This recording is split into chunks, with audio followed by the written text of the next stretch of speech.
வாயுள் வையகம் கண்ட மடநல்லார்.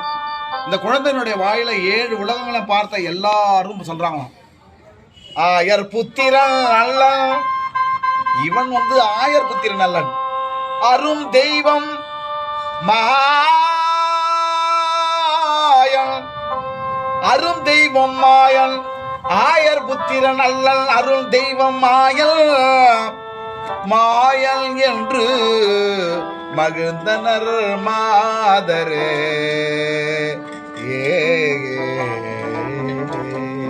இவன் தான் அந்த பெருமாள். பெருமாளை தான் பிறந்திருக்கின்றான். 7 உலகங்களும் தன்னுடைய வாயிலே காண்பிக்கின்றான்.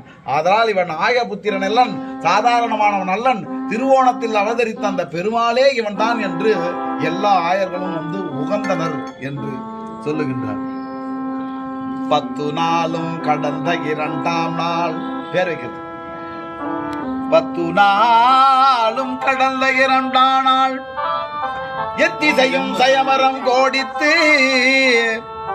மத்தமாமலை தாங்கிய மைந்தனை உத்தானம் செய்து உகந்தனர் ஆயரே.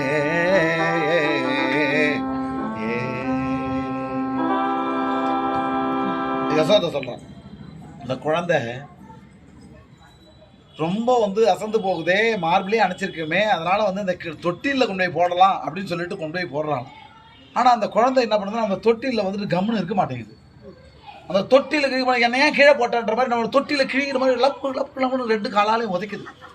உதைச்ச உடனே அடடா, இந்த குழந்தை கால் பட்டுருந்தாக்கா அது பிஞ்சு காலாச்சே, அது வலிக்க போகுதுன்னு சொல்லிட்டு உடனே எடுத்துக்கலாம்னு சொல்லிட்டு அந்த குழந்தைய வாரி எடுத்து அணைக்க இப்படி எடுக்கும் போது என்ன பண்ணுதுலாம், உடனே எடுத்து அணைக்கும் போது என்ன பண்ணுதுலாம், இந்த உதரத்துல காலை வச்சு என்ன பண்ணுவான், எம்பி அப்படி குதிக்குது. ஐயோ, இந்த குழந்தை விழுந்துட போகுதுன்னு சொல்லி தாவி பிடிக்கிறான். இதெல்லாம் பெரியார் சொல்றாங்க. அந்த தாவி பிடிக்கிறாராம். அப்படி பிடிக்கும் போது சொல்றா, இந்த இதுல தாங்கி கொள்ளக்கூடிய பிடிக்கக்கூடிய அளவுக்கு எனக்கு இல்லையே, என் உடல் நான் அதனாலே மெலிந்து விட்டேன், அவனை பிடிக்கக்கூடிய அளவுக்கு எனக்கு திறன் இல்லை என்று சொல்கின்றார். கிடக்கில் தொட்டில் கிழிய உதைத்திடும், எடுத்து கொள்கில் மருங்கை இருத்திடும்,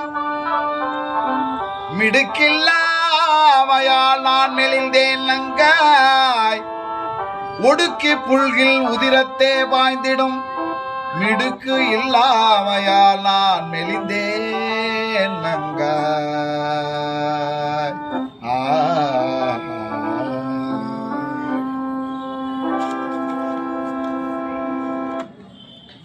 சென்னலால் வயல் சூ